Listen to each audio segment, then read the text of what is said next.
It's the motherfucking player haters. Oh, yeah. Player haters.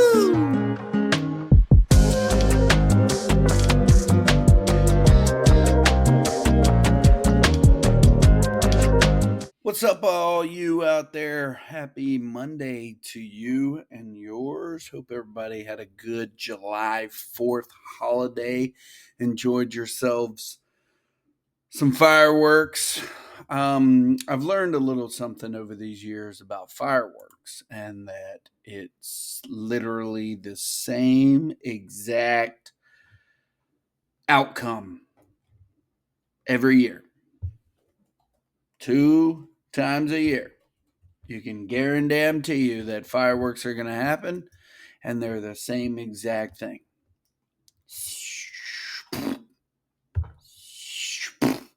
Ooh. But we love them. Yes, we do. I still do not understand how the businesses of like Phantom Fireworks, and there's like a fireworks store over there in Stark, how do they stay open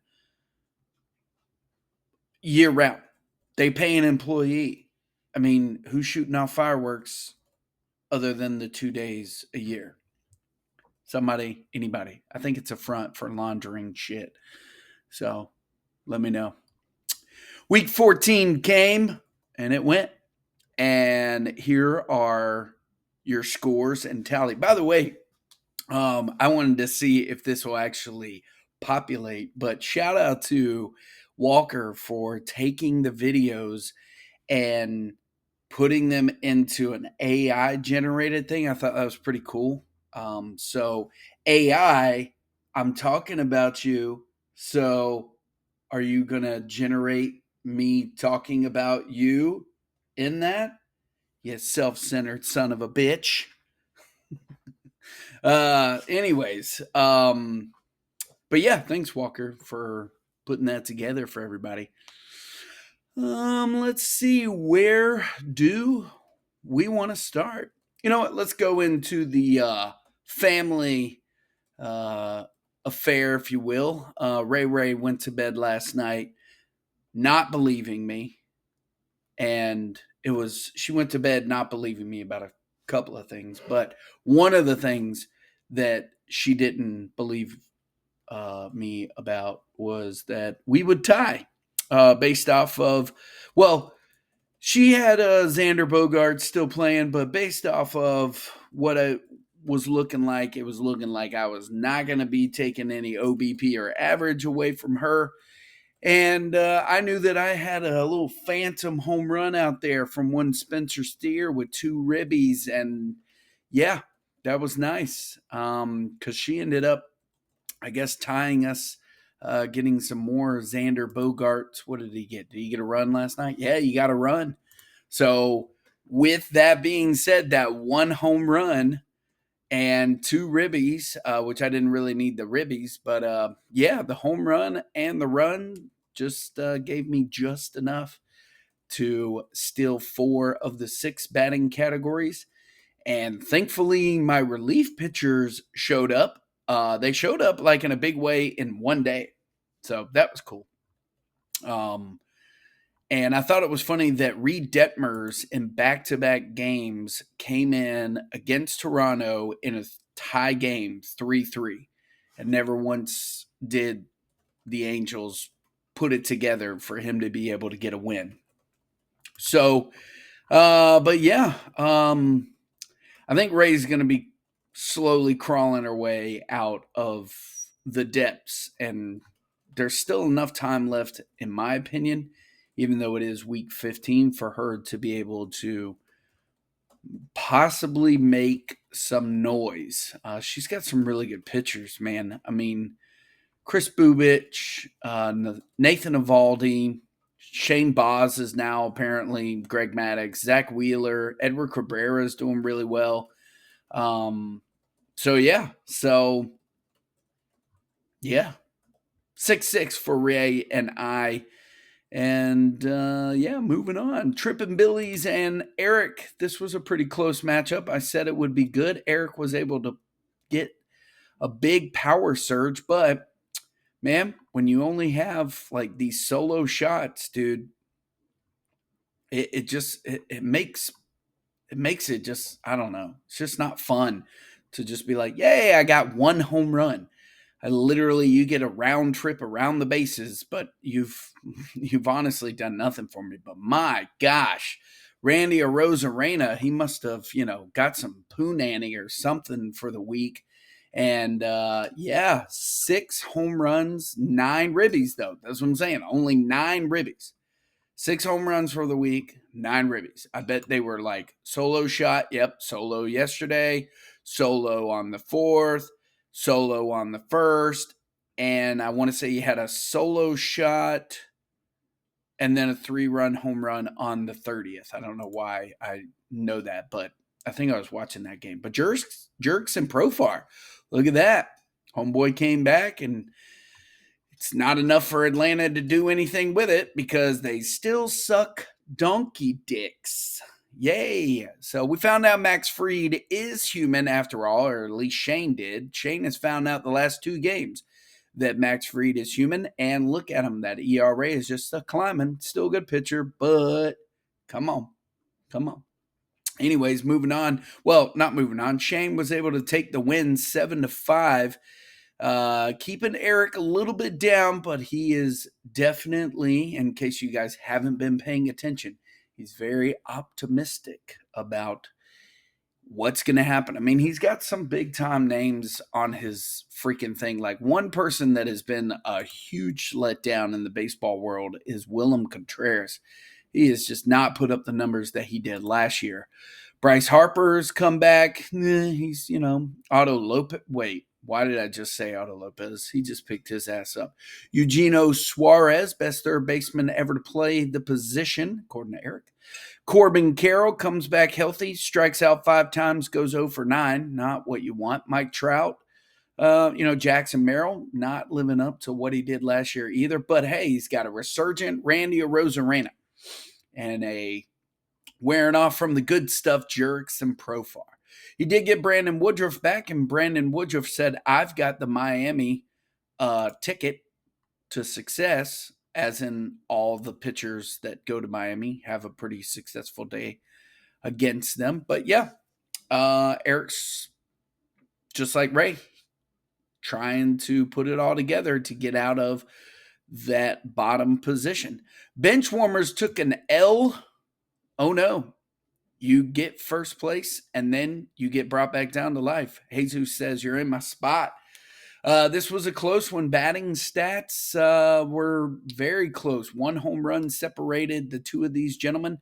45 ribbies. That's what I'm talking about. Put people on, and they will do something with it. 7 ribbies for Salvador Perez. 6 for Matt Olson. Mookie Betts is coming around for him. Cam Smith looking nice. Jarren Duran, he spoke it into existence. Y'all remember last week? Josh was like, "Jarren Duran can suck my left nut." Jarren Duran says, "I like the way you taste, and I'm going to go ahead and produce." So there you go. And Aaron Judge, of course, is the best baseball player in the league, and rightfully so. And he was not picked number 1 overall. Pete Crow Armstrong came back to life doing some Petey things, and Michael Bush apparently was the best out there, according to Josh. So, yeah, those were really the big producers, and Kyle Schwarber. So, but yeah, unfortunately for Josh, he got brought back down to life. I think Josh was first. Maybe I could be wrong. It might have been Nick. I don't remember. But anyways, Troubleshooters took care of business, and 7-4 was the victory for Juan Jesus. Nick also took the L 6-4 against Jason. Look at that little lull, if you will, for Nick and his offense. Pretty close in the numbers, though. I mean, .003 was the difference in the average. OBP was close, but Jason was able to put together some pretty good production. Seiya Suzuki gave him 3 home runs. Jackson Churio. Every time I read that name, I want a Churio. I don't know why. Probably because I love churros. Churros, not a Cheerio. I want a churro. Anyways, moving on. Not a lot of production out of, let's see. No homies from Fernando Tatis. Joe Adell kind of slowed down. Christian Walker, Nutton, and Kyle Tucker. But again, Nick knows what he's got, and it's a really good roster, and that's why these two gentlemen will probably see each other again in the playoffs. But yeah, when you look at it as a whole, this was a really close matchup in terms of batting and pitching. Yeah, tied in save plus holds. Nick was able to keep it under 3, but yeah, only 5 strikeouts separated the two. 1 win. Quality starts was the difference maker here. So yeah, not too concerned for old Jason or Nick in this, but to the victor go the spoils, and Jason gets out of 7th place. And we'll talk about how much that put him ahead of 7th place in just a moment. Rally Monkeys was able to bitch his way into a winning week, 7-3. He was able to complain enough and put together enough, even though he lost ERA and WHIP. He's wishing that his draft picks were doing better. But when you get to go out there and make a trade for Jose fucking Altuve, things are going to happen for you. 14 home runs. He had a huge offensive week. But Jose Altuve, 8, 3, and 10. Big numbers from there. Brandon Nimmo, apparently he got some booty too. And Jazz Chisholm, back day to day. That's what you get when you have Jazz. You know, he just loves to take a break every 2 weeks. And he'll take another month or a month and a half off. And Lourdes Gurriel, he's heating up. All right. But yeah, solid numbers. 45 batters is what you have to face when you play Eric or Walker. He pretty much always has a full roster of batters every day.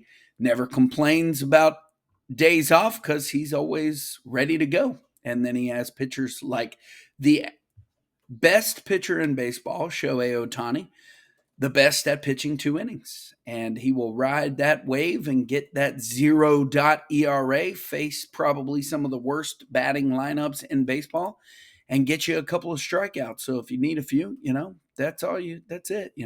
So no problems for Shohei. Really good draft pick, way to pick him up. Can't wait for the AI to pick that up. Now look, Garrett Crochet, he's a guy, ranked 16th, but dude, it's like, he is good.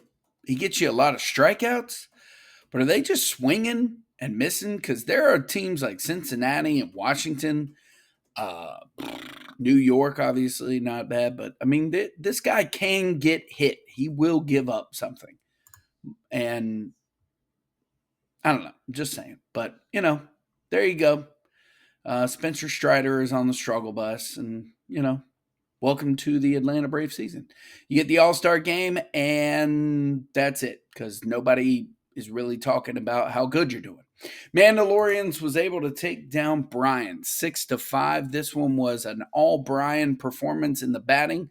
I say that, but it was close in some stats. 1 home run separated the two. Mandalorians couldn't get a stolen base. The OBP was also very close. And the Mandalorians was able to string together the better pitching, 61 to 39 strikeouts. That's a little worrisome, I guess, for Brian, and that might have been why he streamed. I love how that kind of went quietly under the radar, like he grabbed up like 3 pitchers, which is fine. They're his moves. Do with them what you want to. Riley Green is one of his big workhorses, and he's having a great season, man. And Kyle Stowers, too, man. He was Friezo. And yeah, so there you go. And that's it. Those are your matchups. 6-5 for Mandalorian, 7-3 Rally Monkeys, 6-4 over Nick for Jason, 7-4 over Josh for Jesus, and Shane takes down swinging and missing Eric Eric's team 7-5, and Ray and I tied. This week, week 15, is the elongated week. That's why this podcast is called the All-Star Mashup. So this week we have a full slate of games. Then we will take I believe it's 3 or 4 days off next week, and then pick back up. I believe Friday will be the day. It might be Thursday. I know they sometimes sprinkle some games in. But yeah, there we go. So these are your matchups for the All-Star Mashup week. First one is the aforementioned Brian will face off against me, and Shane will face off against Nick. This is a top 6 matchup, and this is a potential playoff matchup for sure. Josh will look to regain some momentum by facing off against Scott, who is definitely not out of the running for the top 6 either. Sean will look to try to get out of the lulls of 12th place. He has a 6-game deficit underneath Ray, who is in 11th, and will face off against Eric, who is trying to make a statement push into the top 6 this week. No better week to do it than an elongated week because the numbers just always seem to inflate. Ray will face off against Rally Monkeys. This will be a very good matchup, and if Ray can pay attention to her team, she might actually make Eric or Walker mad, because if you look at Ray's ERA for last week, it was under 2 and I believe a half. I want to say I was able to take the ERA there, but she had a very good 2.66 for all Ray. So she would have, I believe, beaten the 3-dot Rally Monkeys. Yes, she would have.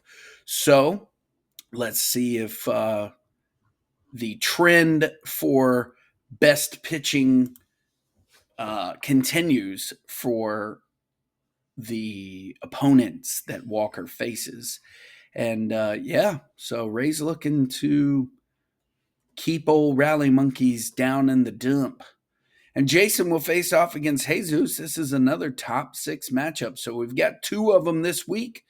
And then we've got 2 that are going to possibly make some waves. And then we've got other 2 that are looking to really try to get out of the lulls, which, I mean, So let's look at the league as a whole. Here are your standings as of today. Trippin' Billies has a half. That's right, a half-game lead over Benchwarmers. And just another half lead over Nick is Benchwarmers, Josh. 2 games up over Brian is Nick. I'm screwing this whole thing up. Let me repeat this all over again. Shane is in the lead, a half game over Josh, a half game over Nick in 3rd place. Wow. Shane is number 1, a half game over Josh, a half game over Nick is Josh, and Nick sits in 3rd. 4th place is Brian, who is 2 games back from Nick. Yippee! 1 game ahead of Jesus is Brian. And 2.5 games over Jason is Jesus. So your top 6 are Shane, Josh, Nick, Brian, Jesus, and Jason.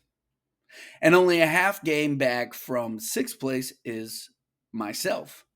Now, here's where a little bit of separation comes in from Mandalorians and I. Probably the biggest, if you will, of separation is myself from Scott, and he is 4 games back from me. Only 2.5 games back from Scott is Rally Monkeys. 4 games back from Rally Monkeys is Eric. And a half a game back from Eric is Ray. And 6 games back from Ray is Sean. And there you go. Those are your top 6 and then your bottom 6. So That's really all I got, people. Let's see. What else because we have a little bit of time here. What else happened in the baseball world that's very, I don't know, something to talk about? What happened? Can't really think of anything. Nothing is coming to my brain.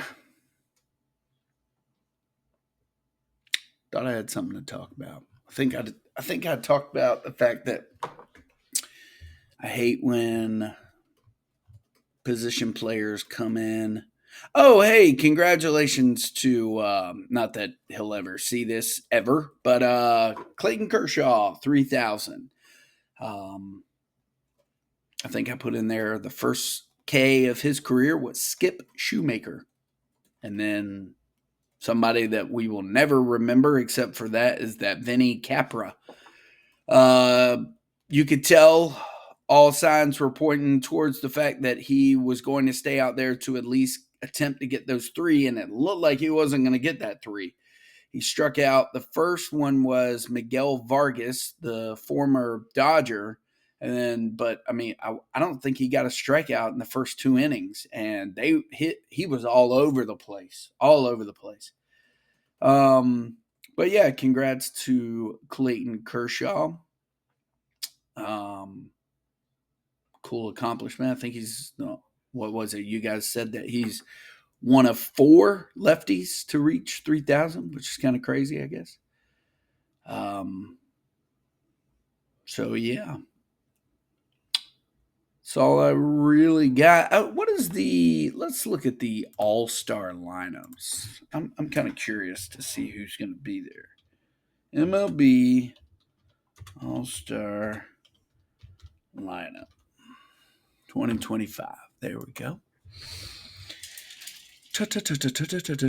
Here we go. All-Star game rosters revealed.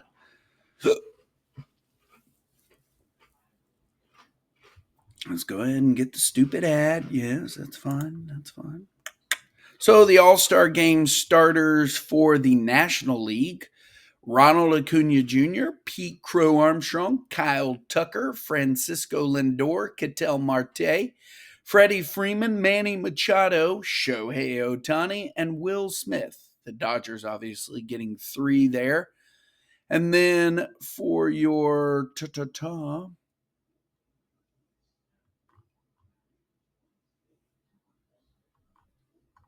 I don't get a whatever.